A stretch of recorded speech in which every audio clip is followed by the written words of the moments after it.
হযরত ওসমান গনি রসুলের জামাই, জুনুরাইন রসুলের দুইজন মেয়েকে তিনি বিয়ে করেছিলেন। একজন হচ্ছে রকেয়া, সে মরে যাওয়ার পর উম্মে কুলসুম। জুনুরাইন রসুল যাকে দুইবার জামাই করেছেন, ব্যক্তিটা কত মূল্যবান। ওসমানের খুবি বয়ান করতে গিয়ে, ওসমানের বরাত্ব বয়ান করতে গিয়ে বলেন, আল্লাহর রহমতের ফেরেশতারাও পর্যন্ত ওসমানকে দেখে লজ্জা পায়। তিনি খুব লাজুক ছিলেন। একদিন আসছিলেন মসজিদে নবীতে, আর আল্লাহ রসুলের এইখানটা বেরিয়ে আছে, এই যে আমার বের করতে লজ্জা নেই আর কি, আমরা কত লজ্জা, এই জায়গাটা বেরিয়েছিল, জ্যাংটা নয়। তো হযরত ওসমান দূরে থেকে দেখেছে যে শ্বশুরের এইখানটা বেরিয়েছে, ওদিকে আর আসছে না। জি, তাহলে কত লাজুক ছিলেন সেই ওসমান। তিনি ছিলেন মুসলিম জাহানের দ্বিতীয় খলিফা। বিশ্বনবী চলে যাওয়ার পর, আবু বকর চলে যাওয়ার পর হযরত ওসমানের হাতে ইসলামের, উমর চলে যাওয়ার পর হযরত ওসমানের হাতে ইসলামের দায়িত্ব আছে। তিনি তৃতীয় খলিফা ছিলেন। তিনি রাজ্যে খলিফা, তিনি শাসক, তিনি প্রধানমন্ত্রী, তিনি হলেন প্রাইম মিনিস্টার। কিন্তু উট বোঝাই করে কয়েকটা বস্তা গম নিয়ে মদিনার হাটে বিক্রি করতে গেছেন। এটা গমের লাইন, এটা কাপড়ের লাইন, ওটা সবজির মার্কেট, এদিকে মাছের মার্কেট। যেন দ্রুত গতিতে হাট বাজার চলছে। হযরতে ওসমান দাঁড়িয়ে আছেন, পাইকাররা আছেন, গম কত করে দাম নিবেন বলেন। নিশ্চয়ই আমি বেচবো, বেচার জন্য এসেছি, আপনারা একটু ঘুরে আসেন, একটু সময় পার করতে দেন। এই করতে করতে করতে করতে হঠাৎ এক সময় হযরত ওসমান খেয়াল করে দেখে যে লাইনে দাঁড়িয়ে আছে, দূর মরুভূমির ভিতরে একটা লম্বা লাইন চলে আসছে লোক। তারা এত গরিব, হাটের দিনে কেউ বেচতে আসে, হাটের দিনে কেউ কিনতে আসে, হাটের দিনে কেউ আবার দরজায় দরজায় ভিক্ষার জন্য আসে। তারা এত গরিব, কবে খেয়েছে তারা জানে না, মাথায় তাদের তেল নাই, না আছে শরীরে তেল, চিরুনি কখন হয়েছে খবর তাদের নাই, চোখগুলি তাদের ঢুকে গেছে, পেটগুলি ঢুকে গেছে, হাড়গুলো একটা দুটা করে গোনা যাবে, কাপড় বেশি নাই, শুধু ইজ্জতটা ঢাকার মতো ছোট একটি কাপড়, মেয়েরা একটা বুকে একটা পাছায়, এই নিয়ে তারা ছোট, তাদের কোলে শিশু রয়েছে, তাদের কোলে তাদের ভিতরে মেয়ে আছে, নারী আছে, পুরুষ আছে, ওই দলটি ওই দিকে ঢুকছে। হযরত ওসমান বললেন, দাঁড়াও দাঁড়াও। বলেছে, তারা দাঁড়িয়ে গেছে। বলে, গামছা পাতো। তোমরা কয়জন? বলে, দুইজন। লাও গম লাও, যাও চলে যাও, তুমি পাতো তুমি পাতো তুমি পাতো। দিতে দিতে দিতে দিতে ঘুমটি সব শেষ হয়ে গেল। যারা বড় বড় ব্যাপারী, যারা উচ্চমানের মাল কেনে, তারা এসে বলছে, ওসমান রসুলের জামাতা, আপনি একটা খলিফা হয়ে কাজটা কেমন করলেন? তারা কত টাকা দিয়ে কিনেছে, তাদের পাছায় কাপড় নাই। আমি তো উন্নত মানে আমি মাল দিতাম, আমি উন্নত মানের টাকা দিয়ে এটা আমি কিনতাম, তারা কত টাকা দিল। হে নবীর জামাতা ওসমান, আপনি তাদেরকে বিক্রি করলেন। হযরত ওসমান বলেছেন, আমার বিবেকের চেতনা বলছে আজকের মালটা আমার আল্লাহ আমার কাছ থেকে চেয়ে নিয়েছে, এর জন্যই লোকগুলি এসেছিল। আমার কাছ থেকে আল্লাহ আজকে জান চায়নি, আজকে মাল চেয়েছে। অতএব আমার আল্লাহর সঙ্গে আমার কিনা বেচা হয়ে আছে, জান্নাত নিয়ে আমি মাল দেব, আমার আল্লাহ জান্নাত দেবে। হে মদিনার হাটের ব্যাপারীগণ, পাইকাররা, তোমরা কান করে শুনে লাও, আজকের গমটা আমি জান্নাতের বিনিময়ে বিক্রি করেছি। চিন্তা করেন, আজকে আমি জান্নাতের বিনিময়ে গমটা বিক্রি করেছি, এটা তো গেল জান, মাল গেল। তারা জানে মালটা কোথাও লাগাতে হবে, তাদেরকে বলতে হবে না। আমাদের একটা জিনিস খুব ভালো জানা আছে, খালি বিয়ে পড়িয়ে দেয়, কবে কবে শ্বশুর ঘর যেতে হবে জানা আছে, বাপকে বলতে হবে না, বন্ধুকে বলতে হবে না। এদিক দিয়ে আমাদের চেতনতা খুব আছে, কিন্তু তাদের দিনই চেতনতা ছিল। এটা তো গেল জানে মালের। জানেরটা শুনেন, ওহুদের যুদ্ধ, ওহুদের দিন বিশ্ব নবী বর্মা পরে আছেন, লোহার জামা পরে আছেন, যেমন নবাব সিরাজদৌল্লার লোহার জামা হাজার দোয়াতে তো ঝুলছে। কি হলো কোথা, কেন এক কাপ চা এখানে দেওয়া হবে? এক কাপ না, আমি খাবো না, কাউকে খেতেও দেবো না। আর চা খাওয়ালে আমি বন্ধ করে দেবো, খাওয়া দাওয়া হবে তারপর সবাইকে দিতে হবে। মানে এতগুলো লোক আর পাপ করে এসছে, আর স্টেজে যে কটা এসছে এই কটাই মনে হচ্ছে যেন একদম জান্নাতুল ফেরদাউসে আছে। ওর মাথাতে কি করে দেখো কেমন চেতনতা, ঠান্ডা লেগেছে তাহলে চা খাওয়াই ওদেরকে। আর যারা টাকা দিচ্ছে ওদেরকে বলছে তোরা 1 টাকা দিবে না, ঘর যাও, রাস্তায় চা খাবে না, ঘর যাও। এই টাকা আবার চায়ের দোকান করছে, ওইদিকে মার্কেট আছেই, আবার এই টাকাও চায়ের দোকান করছে। এরা উঠছে কেন? প্রস্রাব করতে যাচ্ছে, একসঙ্গে বসিস না ভাই, একটু দূরে দূরে বসবি, নাহলে তো যার জায়গাতে বসবে তাকে তো কাদা করে ছেড়ে দেবে, ওর জালসা জীবনে করতে দেবে না। কি হলো এবার? ওহুদের দিন, যেদিন ওহুদের যুদ্ধের ডঙ্কা বেজে উঠে, বিশ্ব নবী ওহুদের ময়দানে পৌঁছে গেছেন। হযরতে তালহা, সাহাবীটার নাম হযরতে তালহা, রাসূলের দিকে তীক্ষ্ণ দৃষ্টিতে তাকিয়ে আছেন। বিশ্ব নবী যে বর্মাটা পরেছিলেন অনেক ওজন, অনেক ভারী, লোহার জামা পরে আছেন, হাতে পায়ে বর্মা, মাথায় লোহার হেলমেট, কিন্তু বিশ্ব নবী যুদ্ধ পরিচালনা করছেন, একবার ডান দিকে একবার বাঁ দিকে। শত্রু দল কোন দিকে, সাহাবীরা কোন দিকে গেলে বিজয়ী হবে, এই চাঞ্চল্য অবস্থায় রয়েছেন। এমন সময় বিশ্ব নবী একটা পাথরে উঠতে চাইছেন। যদি এই পাথরটাই উঠে যায় তাহলে মনে হয় আমি আরো কিছু নতুন জিনিস দেখব, নিশ্চয়ই পাথরটার উপরে ওঠার ব্যাপারে রসুলের প্রয়োজন আছে। কিন্তু রসুল খালি এক চান্সে অতটা পায়ের বের নিচ্ছে না, উঠতে পারছে না। মাঝে যদি একটা ছোট পাথর থাকতো, একটা যদি সিঁড়ি থাকতো, তাহলে পাথরে ওঠাটা আসান হয়ে যেত। হযরতে তালহা যখনই দৃশ্যটা দেখলেন, তালহাকে বলতে হয়নি, মাইক লাগাতে হয়নি, জালসা করতে হয়নি, তালহাকে হাদিস কোরআন দিয়ে বায়ান করতে হয়নি। তালহা বুঝে নিয়েছেন বিশ্ব নবী পাথরটাই উঠতে চাইছেন, নিশ্চয়ই কোনো কাজ আছে। তাই তালহা জিহাদের ময়দান থেকে দৌড়ে গিয়ে পাথরের নিচে শুয়ে গেলেন আর বললেন, ইয়া রাসূলুল্লাহ, আমার বুকে পা দিয়ে আপনি উঠে যান। বিশ্ব নবী তালহার বুকে পা রাখলেন আর বললেন, তালহা রে, তুমি নিজের জন্য জান্নাতকে অজীব করে নিলে।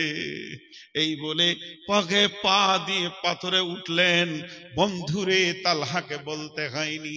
এবার তালহা চারিদিকে তাকিয়ে দেখছে কোন দিকের অবস্থা কেমন। এমন সময় দেখছে জাবালে রুমার ভিতরে বেঈমানরা তীরন্দাজ 100-150 জন উঠে গেছে, রসুলকে লক্ষ্য করে তীর রেডি করে ফেলেছে। আল্লাহর নবী খেয়াল করেনি। হযরতে তালহা রসুলকে বের দিয়ে ধরে নিজের পেছনে করে নিলেন এবং একটা পাথরের পাহাড়ের গোয়াতে ভরে দিয়ে গর্তের মুখে দাঁড়িয়ে গেলেন আর বললেন, ইয়া রাসূলুল্লাহ, খবরদার আপনি বের হবেন না, আমি তালহা যতক্ষণ এখানে দাঁড়িয়ে আছি। বেঈমানরা তীর মারতে শুরু করেছে, তালহা বুকের উপরে তীর নিতে শুরু করেছে, দুই হাতে বেরে, কখনো এধারে কখনো এধারে, এইভাবে তীর নিতে নিতে 180 খানা তীর তালহা খেয়েছে। তালহা সেই তীরের চাপে যখন পড়ে গেল, বিশ্ব নবীকে ঠিক ওই ফাঁকে বেঈমানরা একটা পাথর মেরে হেলমেট ঢুকিয়ে দিয়ে নলি তুলে আছাড় মেরেছিলেন। বিশ্বনবী বেহুশ হয়ে গেছে। হযরতে আলী ঢালে করে পানি আনতে গেছেন, আর ফাতেমা রাদিয়াল্লাহু তাআলা আনহা খেজুর গাছের পাতাকে পুড়িয়ে দিয়ে ছাই করে রসুলের ক্ষত জায়গায় লাগানোর জন্য ব্যস্ত। এলান হয়ে গেল মুহাম্মদ মারা গেছে।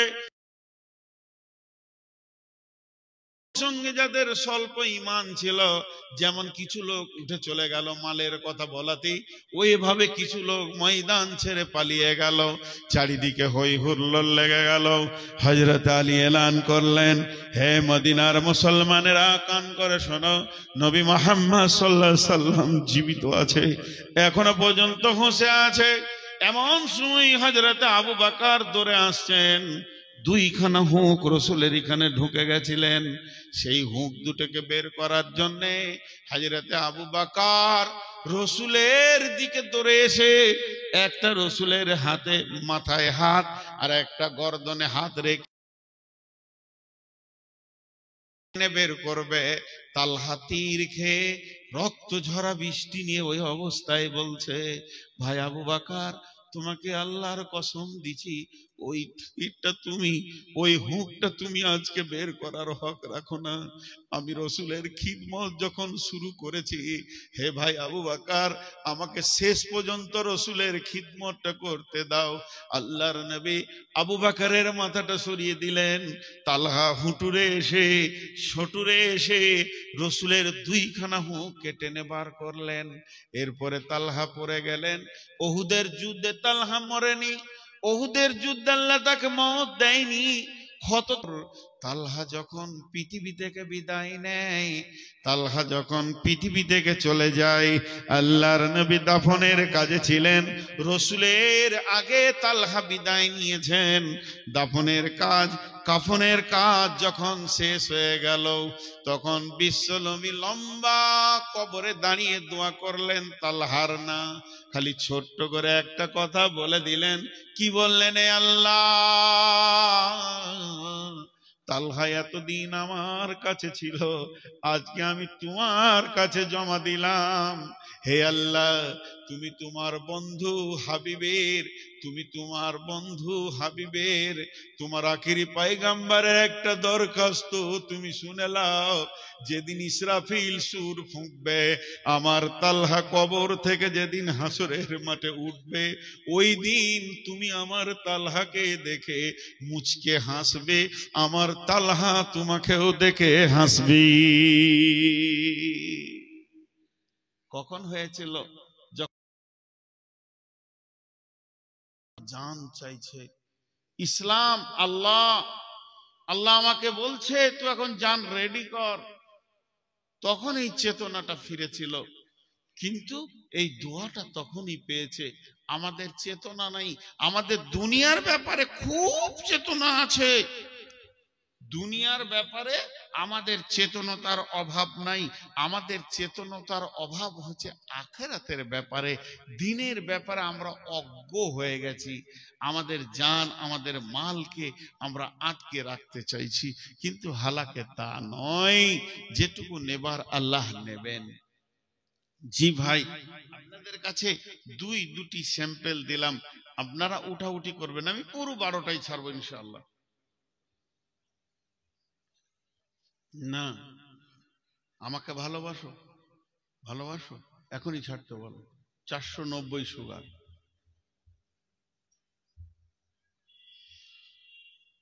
কে হরেন নিজের দেখো দেখি তো। চেতনতা যতক্ষণ পর্যন্ত মানুষের না আসবে, আজকে দেখেন, যদি আপনার ঘরে এইদিকে এটা কি কাঠ, হ্যাঁ কাঠ তো, আপনাদের এইদিকে কাঠ দেয়, কাঠ কাঠ বিয়েতে কাঠ দেয়। আল্লাহু আকবার, বিয়ের ব্যাখ্যা, ছি ছি ছি, গোসল করতে হবে বিয়ের ব্যাখ্যা করতে গেলে, তা আমি ওটার ব্যাখ্যা করছি না। তো কাঠ দেয় বিয়েতে, বন্ধুর বিয়ে, ভাইয়ের বিয়ে, চাচাতো ভাই, খালাতো ভাই, কত রকম কার্ড আসে। তো চেতন শিক্ষিত মানুষ, শালি কার্ড দিয়ে পাঠিয়েছে, বিয়ে করবে। এখন স্ত্রীকে নিয়ে বলছে কি দেয়া যায়, তো বলছে একটা নাকের নাহলে কানের জিনিস দাও, তোমার ইনকাম ভালো আছে। ইনকাম থাকলেই দেয়, না থাকলে কি দেবে? আর বিবেক বলছে কিছু দাও। একটা সত্য ঘটনা আপনাদেরকে শোনাই, অনেক পুরাতন ঘটনা, 10-15 বছরের থেকেও বেশি হবে। কলকাতায় আমি জালসা করতে গিয়েছিলাম, হানফিদের জালসা, দেওবন্দি হানফি, বিরেলি মাজার পূজারি নয়, আরো দুজন বক্তা ছিলেন। আমি আমি হচ্ছি মাঝের বক্তা, প্রধান বক্তা ছিলেন অন্যজন, আর শেষের বক্তা আর একটা ছিল। তো মাদ্রাসার যিনি হেড মৌলানা উনি আমাকে বললেন যে ভাই কালেকশনটা আপনার জন্য রেখেছি, কালেকশন আপনি করবেন, কিন্তু 15 মিনিটের বেশি কালেকশন করিয়েন না। 15 মিনিটে কি কালেকশন হবে গো, বিসমিল্লাহ হবে না। আর মোটামুটি লোক 10-15 হাজার, ময়দান ভর্তি, আর সেই রকম ডেকোরেটেশন করেছে, একদম ঝর্ণা টর্না দিয়ে বহুত কিছু করেছে ওরা। তো যাই হোক, মাইন করতে করতে বললাম ভাই কেউ আছেন মাদ্রাসার জন্য দেন, হেফজুল কোরআন মাদ্রাসা, খুব ভালো মাদ্রাসা, আপনার আল্লাহর হস্তে কিছু দেন। বলতে বলতে বলতে বলতে 15 মিনিট পেরিয়ে গেছে, আমি জানি না, উনি এসে আবার আমার কানে বলছে ছেড়ে দেন মাওলানা। তো ছোট ছোট কটা শিশু, মেয়ে ছেলে, বাচ্চা, কচি বাচ্চা মেয়ে আর কিছু ছেলে টাকা দিল, তো মোটামুটি 2,5-3 হাজার টাকা হলো। এত বড় জালসাতে মাত্র 3,000 টাকা কালেকশন। তাহলে আজ থেকে 15-20 বছর আগে যদি হয়, তা আমার বয়স তখন 30-33 বয়স। তো আমিও টেনশনে পড়ে গেছি, 3,000 টাকায় কি করবে রে? এত খাওয়া দাওয়া, মাইক, প্যান্ডেল, তারপরে বক্তাদেরকে কি দেবে, মাইকওয়ালাকে কি দেবে। তো আমি টেনশন আছি, তাহলে মনে হয় আমি কালেকশন করতে পারিনি। আর হেড মৌলানা হাসছে, কমিটির লোক উৎফুল্ল রয়েছে, মাথা কোনো ভার টার কিছু নাই। মাদ্রাসায় নিয়ে গেল, এই খাবার নিয়ে আই, এই দুজনকে খাবার দে। আমি আর প্রথম বক্তা, দুজন খাওয়া দাওয়া, দে দে দে দে, সব রকম চলছে। তা আমি না থাকতে পেরে তখন হেড মৌলানাকে বললাম ভাই মনটা খারাপ, খাবো কি করে? বলে কেন? বলে 3,500 থেকে 4,000 টাকা কালেকশন, তাই তো কি করে কি হবে? বলছে ওটাই বেশি, গত বছর তো 1,500 হয়েছিল। আপনারা হাসলেন, কেন হাসলেন? যে আদায় কম হয়েছে, গত বছর 1,500 হয়েছে। তা আমি বললাম তুই কি করে মাসে চলবে? বলে না, এই এলাকার একটা নিয়ম আছে, নিয়মটা শুনেন তো কত ভালো লাগবে। আপনারা এবার আপনার আমার লুঙ্গি খোলা যাবে ওই নিয়মটা শুনলে। ওই মাসার নিয়ম আছে যে একটা ফ্যামিলিতে যদি 10টা লোক থাকে তো 10টা কার্ড দিতে হবে, ছাপা কার্ড, এই তারিখে জালসা, জালসায় আপনি আমন্ত্রিত। কিন্তু ওরা খাবে না, মাদ্রাসার একটা চাউল খাবে না, শুধু রান্না হয়েছে বক্তাদের জন্য, একটা দানা চাল খাবে না। ওই দাওয়াতটাই ওদের বুক ভরে যায়। 5 ভাই 5 ভাইকে, বাড়িতে 5টা বউ 5টা বউকে, ছেলে 10টা 10টাকে কার্ড দিতেই হবে। আর যার কাছে কার্ড পড়ে যাবে, যার হাতে কার্ড পড়ে যাবে, ও বলবে আমার কাছে এসেছে রসুলের ঘর থেকে দাওয়াত। তখনই পরামর্শ করবে কি দেওয়া যায় ফ্যামিলিতে। তো জালসা আজকে আপনাদের ক তারিখে? আজকে ক তারিখ? 6 তারিখ। 3 দিন পেছিয়ে দেন, তাহলে থাকবে ক তারিখ? 3 তারিখ। 3 তারিখ পর্যন্ত নিজের নিজের টাকা মাদ্রাসাতে দিয়ে আসতে হবে পৌঁছিয়ে। তো এই পর্যন্ত ভাই আমাদের নগদ কালেকশন 36 লক্ষ টাকা হয়েছে। এবার বলেন, এবার বলেন, হাসেন। এইটা কালেকশন কে দিয়েছে? বাচ্চা ছেলেরা, অনেকে আনন্দ করে দিবে, এই জন্য দিয়েছে। ওরা বলবে জালসার দিন কালেকশন করলে মাদ্রাসায় যাব না, জালসার দিন খালি বায়ানি শুনবো। টাকা যা নিবি 2 দিন আগেই নিয়ে নে, ঝামেলা চুকিয়ে এলে। তো তাহলে তাদের চেতনা কেমন? বাড়িতে কাঠ গেলি স্বামী স্ত্রী বসে বলবে হাগো তোমাকেও কার্ড দিয়েছে, আমাকেও যে দিয়েছে মাদ্রাসা থেকে। ওরা বলবে না যে হেড মৌলানা দিয়েছে, মাদ্রাসা থেকে দিয়েছে, রসুলের ঘরে দাওয়াত এসে গেছে। কত আনন্দ হয়। কার্ড না দিলে ওরা দুঃখিত হয় যে আমি এত হতভাগা, আমার কাছে রসুলের দাওয়াত আসেনি। তো তখন স্বামীটা বলবে তাহলে আমি একটা 500 টাকা দিই, তুমি একটা 500 টাকা দাও, চলো মাদ্রাসায় এটা দিয়ে আসি। মাদ্রাসাতে একটা কাউন্টার রেডি থাকবে, জালসা ডেট হওয়ার পর থেকে খালি কাউন্টারের লোক লাইন দিয়ে টাকা দিতেই আছে। একটা রিক্সাওয়ালা পর্যন্ত 5,000 টাকা দিয়ে যায়। তাহলে 36 লক্ষ টাকা নগদ কালেকশন। আর এখানে এতগুলো কাগজ ধরেছে যে এত টাকা দিল, অত টাকা বললো, অত টাকা দিল, অত টাকা বললো, এত টাকা দিল, অত টাকা বললো, এই করে করে খালি 47 মিনিট কাটাইল গো। হ্যাঁ, 47 মিনিটে 5খানা হাদিসের ব্যাখ্যা হতো, আর লোক ওইটাই শুনছে, এমনি করে দুলছে, বুড়া মুড়ি গেল, টাকা দিল, টাকা নিল, টাকা দিল, টাকা দিল। কি লাভ আছে রে বাবা? লাভই তো নাই। সব বেলাভের কাজগুলো আমরা করছি। এবার আসেন আল্লাহ কি বলছেন, বিসমিল্লাহির রহমানির রহিম, ইউকাতিলুনা ফি সাবিলিল্লাহি ফায়াকতুলু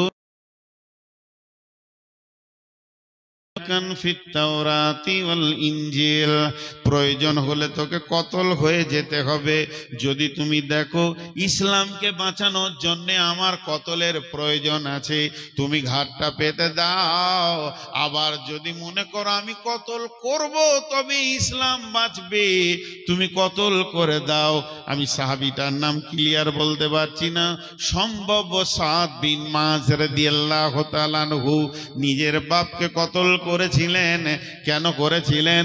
কারণটা ছিল জিহাদের ময়দান, কারণটা ছিল জিহাদের ময়দান।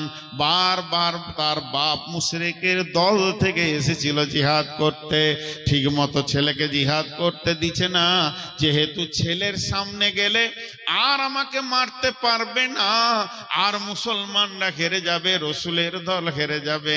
একবার দুবার তিনবার দেখতে দেখতে দেখছে হযরতে সাদ আমাকে আমার বাপই জিহাদ করতে দিছে না, একটা জোরে কোপ মারলো, বাপকে দুনিয়া ছাড়িয়ে দিল। তিনি চিন্তায় পড়ে গেছিলেন এটা কি বড় গুনাহ হবে? বলেন না, সাদ কোনোদিন নিজের বাপকে মারেনি, বরং মুশরিককে মেরেছে, ইসলামের শত্রুকে মেরেছে। এর উপরে আয়াত নাজিল হয়েছে, অতএব বন্ধুরে আপনাকে খেয়াল রাখতে হবে ইসলাম কিভাবে টিকবে। আমি মরলে টিকবে না, আমি বেঁচে থেকে কাউকে মারলে টিকবে। এটাই কোরআন বলেছে, যেটা প্রয়োজন সেটা তোমাকে করতে হবে। এশার নামাজের পর বিশ্ব নবী সাহাবীদেরকে বসিয়ে দিলেন, সাহাবীরা সব বসে গেলেন। আল্লাহর নবী বললেন, যায়েদ তুমি কোথায় আছো? মুতার প্রান্তে সৈন্যরা, রোমক সৈন্যরা তারা তোলপার করছে জর্ডান বর্ডারে। তখন সাদ রাদিয়াল্লাহু হযরতে যায়েদ রাদিয়াল্লাহু তাআলা আনহু উঠে দাঁড়ালেন। এরপরে বললেন, হে জাফর বিন আবি তালেব আছো নাকি? তিনিও বললেন, লাব্বাইক ইয়া রাসূলুল্লাহ, আমিও হাজির। এরপরে নবীজি 3 নম্বরে নাম নিলেন, আব্দুল্লাহ ইবনে রাওয়াহা কোথায় আছো? তিনিও সামনে বললেন, লাব্বাইক ইয়া রাসূলুল্লাহ, আমি আব্দুল্লাহ ইবনে রাওয়াহা রেডি আছি। বিশ্বনবী বললেন, যায়েদ আমি তোমাকে উহুদের তবুকের প্রান্তে, তোমাকে মুতার প্রান্তে প্রধান সেনাপতি করে পাঠালাম, তোমার পরে আমি দ্বিতীয় সেনাপতি করলাম জাফর ইবনে আবি তালেবকে, জাফর ইবনে আবি তালেবকে। তখন যায়েদ বুঝে নিল এটাই হলো আমার পৃথিবীর শেষ দিন, তার কারণ আমার পরে যখন সেনাপতি হয়ে গেছি তাহলে আমি আর পৃথিবীর মাটিতে বেঁচে থাকবো না। জাফর ইবনে আবি তালেব রেডি হয়ে গেলেন। এমন সময় বিশ্বনবী বললেন, আব্দুল্লাহ ইবনে রাওয়াহা, তুমি জাফর ইবনে আবি তালেবের পরে তোমাকে আমি সেনাপতি করে পাঠালাম, তৃতীয় সেনাপতি। তিনি নন্দাজি হয়ে গেলেন। তারপরে আল্লাহর নবী বললেন, চতুর্থ সেনাপতি তোমরা ভালো বুঝবে। এরা 3 জন বুঝে নিল, আর পৃথিবীর বুকে আমি আর ফিরে আসবো না, পৃথিবীর জমিনে আর আমার নিঃশ্বাস থাকবে না। আল্লাহর নবী বললেন, তোমরা নিজের নিজের আত্মীয় স্বজনকে দেখা করে চলে এসো।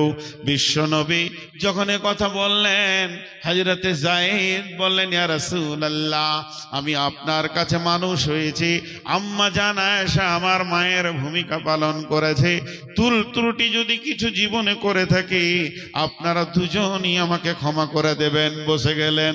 এরপরে জাফর ইবনে আবি তালিব সে তার সন্তান সন্ততি মা ছেলে মেয়ে সকলকে দেখা করে বিবিকে বলল, তোমাকে আমি শোক সংবাদ দিতে আসিনি, দুঃসংবাদ দিতে আসিনি, বরং এসেছি সুসংবাদ দিতে। আমি যদি মানে শহীদ হয়ে যায় শুধু একটা ওসিয়ত করতে এলাম, আমার সন্তানদেরকে আমার মতো করে মুজাহিদ বানাবে। এরপরে তিনি বেরিয়ে গেলেন। এরপরে আব্দুল্লাহ ইবনে রাওয়াহা বিবির সঙ্গে কথা বললেন এবং জিহাদের ময়দানে তিনজন বেরিয়ে চলে গেলেন। প্রথম হযরতে যায়েদ রাদিয়াল্লাহু তাআলা আনহু মুতার প্রান্তে শহীদ হলেন। দ্বিতীয় নম্বর জাফর ইবনে আবি তালিব, তার হাত কাটা হয়েছে, পা কাটা হয়েছে, আর এমন সময় ইসলামের পতাকাকে দাঁত দিয়ে ধরে আছে। প্রথমে ডান হাতে ধরে আছে, ডান হাত কেটেছে, বাঁ হাতে ধরে আছে, বাঁ হাত কেটেছে, দুই পা দিয়ে বের দিয়ে ধরে আছে। ইসলামের পতাকা মাটির নিচে নামতে দিব না। এমন সময় বেঈমানেরা তার পাকে কেটেছে, তাকে টুকরো টুকরো করে কাটা হয়েছিল। তিনি দাঁত দিয়ে ধরেছিলেন, ইসলামের ঝান্ডাটা ধরে নিলেন। তারপরে সেনাপতি যিনি ছিলেন আব্দুল্লাহ ইবনে রাওয়াহা, তিনিও পৃথিবী থেকে ইসলামের শহীদের দরজা নিয়ে বিদায় নিলেন। তারা রসুলের ভাষাতে বুঝেছিলেন আর পৃথিবীতে আসব না, আর সন্তানের মুখ দেখব না, আর মালের মুখ দেখব না। বিশ্বনবী যখন মুতার যুদ্ধ থেকে রিটার্ন ফিরছে মদিনার দিকে, মদিনার শিশু বৃদ্ধ মহিলা রাস্তায় অপেক্ষা করে দাঁড়িয়ে আছেন কখন আসবে সেই কাফেলা। বহুদিন হয়ে গেছে, তারা জিহাদের ময়দানে চলে গেছে। বিশ্বনবী বলেন, যত মদিনা কাছে আসছে তত আমার ভিতরে যেন আত্মাতে জোয়ার ভাটা চলছে। যে কবরগুলো আমি দিয়ে আসলাম, যেগুলোকে জান্নাতি বানিয়ে মুতার প্রান্তে যাদেরকে শুয়ে দিয়ে এলাম, তাদের ছেলেগুলোকে আমি কি সান্ত্বনা দিব? তারাও তো আব্বাকে দেখার জন্য দাঁড়িয়ে আছে। বিশ্বনবী সেই এতিম শিশুগুলিকে গালে হাত দিয়ে বলল, বাবা, তোমাদের আব্বা জান্নাতের পেয়ারা হয়ে পৃথিবী থেকে চলে গেছেন, তিনি জান্নাতের সৌভাগ্যবান হয়েছেন। তাদের স্ত্রীরা বলেছিলেন, ইয়া রাসূলুল্লাহ, স্বামী গেছে, এর জন্য অত বড় দুঃখ পাইনি, চির সান্ত্বনা আছে। অতএব বন্ধুরে, এইভাবে তারা ইসলামকে তিলে তিলে তিলে তিলে এই সন্তানটাকে তারা প্রসব দিয়েছে, আমাদের হাতে তুলে দিয়ে চলে গেছে। সামান্য পকেটের কয়টি টাকা টেবিলে ফেলে দিব, এইটার প্রদীপটা জ্বালানোর জন্য সামান্য বাতিতে সামান্য তেল দিব, আমাদের সৌভাগ্যে জুটছে না। এই হতভাগা কপাল কিয়ামতের মাঠে মারবে আর বলবে, ইয়াকুলু ইয়া লাইতানি কদ্দামতু লি হায়াতি। তারা বলবে, হে আমার রব, আফসোস, লম্বা জীবন পেলাম, হায়াত পেলাম, কিছুই দিতে পারলাম না। হোসেননগর এলাকা আমার কাছে আর নতুন নয়, আমি আপনাদের কাছেও নতুন নয়।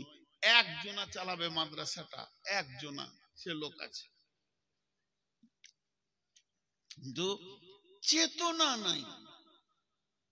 চেতনা থাকলে কি আদায়কারীকে মেন টাইম দিয়ে 42 মিনিট 50 মিনিট এত টাকা দিল, এত টাকা হলো, এই করতে হয়? টাকা কখন ফেলে দিব, ইতিহাস কিছু শোনা দরকার। আমি একবার পশ্চিম ভারতের দিকে ছিলাম, মহারাষ্ট্রে ছিলাম, ঔরঙ্গাবাদ। ওই জায়গাটার নাম হচ্ছে ঔরঙ্গাবাদ, বীর টাউনে ছিলাম। তখন একজন মাদানি আছেন, অনেক অনেক মসজিদ করেছেন। তো উনি একটা মাদ্রাসা করেছেন। মাদ্রাসাটা এলাকাটার নাম হচ্ছে ডাবেল, গুজরাটের ভিতরে ডাবেল মাদ্রাসা, দেওবন্দের থেকে বড়, হানফিদের মাদ্রাসা। সেখানে এমবিবিএস ডাক্তার পড়ানো হয়, ইঞ্জিনিয়ারিং পড়ানো হয় এবং হাফেজ মৌলানা মুফতি হয়। তো আমাকে একটা ছেলে খাওয়াচ্ছে, কোরআনের হাফেজ, সুন্দর চেহারা, মাথায় টুপি, মুখে দাড়ি। ওর আব্বা কিন্তু ডাক্তার, এমবিবিএস ডাক্তার। তো ওকে আমি জিজ্ঞেস করছি क्या करते हो तुम? তো বলে এমবিবিএস कर रहा हूं। তো ডাক্তারও হচ্ছে, ইঞ্জিনিয়ারও হচ্ছে, মাস্টারও হচ্ছে। তো ওই মাদ্রাসাটা একজন একা শাখসিয়াত চালায়। কমিটি মাদ্রাসাতে খুব ভেজাল। বিড়ি খোর আবার লম্বা করে কথা বলবে। মজিদ জীবনে জানা না, সে বলবে আমার কথা হবে না, আমাকে কেন ফোন করলে না? আজীব ব্যাপার। আর এত মিথ্যুক মুনাফিকেরা মাদ্রাসা কমিটিতে একবার ঢুকে গেলে ওদের লাজ শরম বলে কিছু থাকে না। বহুত কাণ্ড, কারণ মাদ্রাসার সঙ্গে আমি জড়িত। সকালে একটা কথা বলছে, বিকেলে আর একটা চেঞ্জ করে দিচ্ছে। আল্লাহর কসম 30 বার করে দিচ্ছে, কিন্তু উনি একা চালান। তখন শুনেছিলাম আজ থেকে 20-25 বছর আগে যে শুধু পার মান্থ বেতন লাগে 2.5 থেকে 3 কোটি টাকা। কত বড় মাদ্রাসা! ওই ডাক্তারগুলো যারা আসে তাদেরকেও বেতন লাগে। তো উনি একদিন, ওনার ঘটনা শুনলাম যে উনি আল্লাহর কাছে কাঁদছেন, আল্লাহ সামনে মাসে বেতন কি করে দিব, হিসাবের কোনো খাতা নাই, আলমারিতে টাকা ছুড়ে দেয়, ওখান থেকে বেতন দেয়। আল্লাহর কাছে কাঁদছে। মাদ্রাসার যিনি সেক্রেটারি, ক্যাশিয়ার, সভাপতি আর হেড মৌলানা, এই 3 জনের কাছে আমার আবেদন, হাতগুলো ধরে তাহাজ্জুদ ধরেন, তাহাজ্জুদ ধরেন নিজের জন্য, তাহলে মাদ্রাসা গড়গড় করে চলবে। ওই লোকটাকে ধরেন, ওপরওয়ালাকে। ও কার কান মূলে টাকা আনবে ও জানে। তো বলছে আমি গভীর রাত্রিতে উঠে কাঁদছি, গভীর রাত্রি নয়, সন্ধ্যার দিকে। তা কান্না শুরু করেছেন। ওনার নাম আহমদ হোসেন, উনি অনেক বড় আলিম। তো কাঁদছে, আল্লাহ হিফাজত করেনেওয়ালা তুমি। জি, যেই কাঁদা হলো, টেনশনে আছি। মানুষ তো এমন সময় মোবাইলে রিং হয়েছে, বাটন ফোন, ছোট ফোনটা কানে ধরলাম। হ্যালো, उस्ताद जी बोलছেন? बोला हाँ बोलছি। तो अभी आप कहाँ पे? बोले मदरसा में है। तो फिर ठीक है। তো ওনার সঙ্গে কথা বলতে বলতে এটা বলছে যে আমি 3টে গাড়ি পাঠালাম, 3টে গাড়ি, 3টে টাটা সুমো মাদ্রাসায় যাচ্ছে। যে কোনো একটা টাটা সুমোর নাম্বার ধরে একটা চেক কেটে দিবেন, আমার নাম আপনাকে জিজ্ঞেস করতে হবে না। 20 কোটি টাকা পাঠালাম। আছে দান দেনেওয়ালা, ধরে নখে কার টাকা এনে আপনার পায়ের তলা ফেলবে সেটা জানে। মাদ্রাসা কমিটি আজকে ওকে ধরে না, ধরে মানুষকে। যত মানুষের দরজায় যায় অত আল্লাহর দরজায় যায় না। কথাগুলো হয়তো খারাপ লাগবে, ছোট মুখে বড় কথা হয়ে যাচ্ছে, মাপ চেয়ে বলছি। তো সেক্রেটারি, ক্যাশিয়ার আর মাদ্রাসার সভাপতি আর প্রধান শিক্ষক যদি তাহাজ্জুদ না পড়ে, ইনশাআল্লাহ মাদ্রাসা চালাতে হবে না, খালি বেনামাজিদের পা টিপে বেড়াতে হবে। আর ওকে বলতে হবে তুমি খুব ভালো লোক। মাতালকেও বলতে হবে তুমি ভালো লোক, তোমার মতো ভালো কেউ নাই, তুমি আমার খালু, 20 টাকা দাও, বোতল যাবে খাওয়া, খাও। এই করে দিন বাঁচে না। আর আল্লাহ তাবারক ওয়া তাআলা বলছেন যে তোমাদের জান মাল আমি কিনে নিয়েছি। কয়েকটা যুদ্ধের ঘটনা, আর বেশি নয়, ছোট্ট একটি কথা। যেদিন এর ওই যুদ্ধটা কি, খন্দকের। যারা হজ উমরা করেছেন হাত তুলেন তো। একটাই হাত উঠেছে, বাকি কটা কি করছে? হজ উমরা করে খন্দক দেখে এসছেন? খন্দকের ইতিহাস শুনেছেন? আসলে এরা আবার টাকা কম বেঁচে দেয়, হানফিদের সঙ্গে চলে গেছে। যে মদিনা ঢোকার আগে বলবে দরুদ পড়ো জি। কোন ভেজাল! আমি ওদের বাসে চেপে দেখেছি, অর্ধেক গুণালয় গোটা গুণা নিয়ে বাড়ি আসতে হবে। জি, আমার সঙ্গে চলেন হজ উমরাই। তবুকের, ওহুদের যুদ্ধ ওখানে প্রেক্ষাপটে বায়ান রেখেছি। এবার খন্দকের যুদ্ধটা যুদ্ধ হয়নি, দেখেন ঘটনা, যুদ্ধটা যুদ্ধ হয়নি। বিশ্বনবী সালমান ফার্সি রাদিয়াল্লাহু তাআলা আনহুর কথাতে খাল খনন করলেন, মদিনাতে পরীক্ষা খনন করলেন। লম্বা ঘটনা রয়েছে, আমি লম্বা ঘটনায় যাচ্ছি না, মাত্র 2 মিনিটে শেষ করব, আল্লাহর রাস্তে উঠবেন না। যখন পরীক্ষা খনন হয়ে গেল, বিশ্ব নবী সাহাবীরা রয়েছে মদিনার দিকে, আর বেঈমানেরা 10,000 এসেছে, খালের ওই পারে রয়েছে, প্রতিদিন বলছে তোরাই, এরা বলছে তোরাই, খালি তোরাই তোরাই, কেউ আগিয়ে যায় না। একদিন, 2 দিন, 3 দিন, 4 দিন, 5 দিন করতে করতে 1 মাস, 2 মাস, 3 মাস যেতে শুরু করেছে। যখন 2 মাস অতিক্রম হয়ে গেল, ওরা উট জবাই করে খায়, উট খেতে খেতে উট শেষ হতে চলেছে। এবার ওরা চিন্তায় পড়ে গেল। বিশ্বনবী আছেন তাঁবুতে, মহিলাদের একটা তাঁবু করে হযরতে খানসা রাদিয়াল্লাহু তাআলা আনহাকে বিশ্বনবী গাইড দিলেন। পুরুষের একটা তাঁবু হলো, সেখানে আল্লাহর রাসূলের চাচা হযরতে আব্বাস, ভুল বলছি, রসুলের চাচার ভিতরে যে কাউকে একজনকে দায়িত্ব দিল। এবার গভীর রাত্রি, আল্লাহর নবী, এই রাত্রিতে কি হলো, গভীর রাত্রিতে যেমন ঝড় তেমনি বাতাস, তেমনি গর্জন মেঘের আর বৃষ্টি, হাড় কাঁপানো শীত সমস্ত তাঁবুকে উড়িয়ে তছনছ করে দিল বেঈমানদি। গভীর রাত, চিলিক মারছে, হাড় কাঁপানো শীত, হাড় যেন থরথর থরথর করে কাঁপছে। এই অবস্থা, কেউ নাই, একটা কুপি জ্বলছে, কুপির সামনে কয়েকজন কাফেরদের মধ্যে যারা মেন লিডার দাঁড়িয়ে আছে, আর আবু সুফিয়ান এমনি করছে। হযরত আলীকে আল্লাহ রাসূল পাঠালেন, আলী একবার দেখে এসো। অনেক রাত, আলী দেখতে গিয়ে দেখছে আবু সুফিয়ানকে একদম পেয়ে গেছি। হ্যাঁ, আবু সুফিয়ানকে। হযরত আলী বলছেন, আমি তীরটা বের করলাম, তীরের ফলাটা লাগালাম, আঁধারের ভিতরে আলোতে আবু সুফিয়ানকে দেখতে পেয়েছে, ওর বুক কিংবা কানকে নিশান করে তীরটা রেডি করলাম। আমি তীর ছাড়বো, আবু সুফিয়ান দুনিয়া ছাড়বে। আমি তীর ছাড়বো, আবু সুফিয়ান দুনিয়া ছাড়বে। কিন্তু যখনই তীরটা ছাড়তে যাব, আমার রব আমার ভিতরে একটা কথা দিলে দিলেন, সেটা করতে বলেনি, এটা তোর অতিরিক্ত হয়ে যাবে। আমি তীরটাকে নামিয়ে নিলাম, তারপরে রসুলকে এসে বললাম, ইয়া রাসূলুল্লাহ, আপনার চাচা থরথর থরথর করে কাঁপছে, আমি তীর রেডি করেছিলাম, আমি তীর মেরে দিতাম, শুধু মনে পড়লো আপনি আমাকে দেখতে বলেছেন, মারতে বলেননি, এর জন্য আর আমি তীরটি ছুটতে পারলাম না, আমি তীরকে নামিয়ে নিলাম। বড় সৌভাগ্যবান আবু সুফিয়ান, ফাতেমা কার পর সে কালেমা পড়ে সেই দিন মরে যেত, তো জাহান্নামে চিরদিন জায়গা নিয়ে ঢুকে যেত। এবার হলো কি, আল্লাহর নবী মাস বিন আল্লাহর নবী মাস বিন জাবালকে এবার বলছেন, কে আছো গো, খাল পার হয়ে গিয়ে কাফেরদের গোপন খবর এনে দিবি।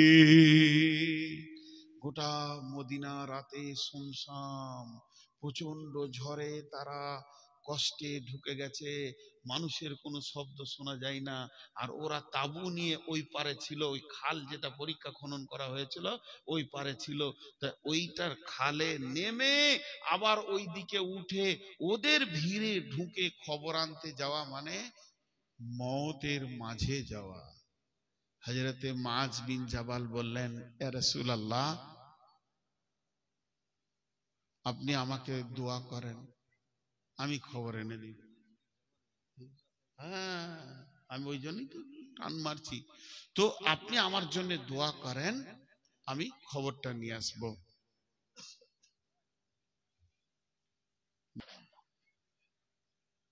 হুযায়ফা, তো যেটা আমি মাছ বলছি এটা হুযায়ফা, এই জন্য আমার সন্দেহ হচ্ছিল বারবার।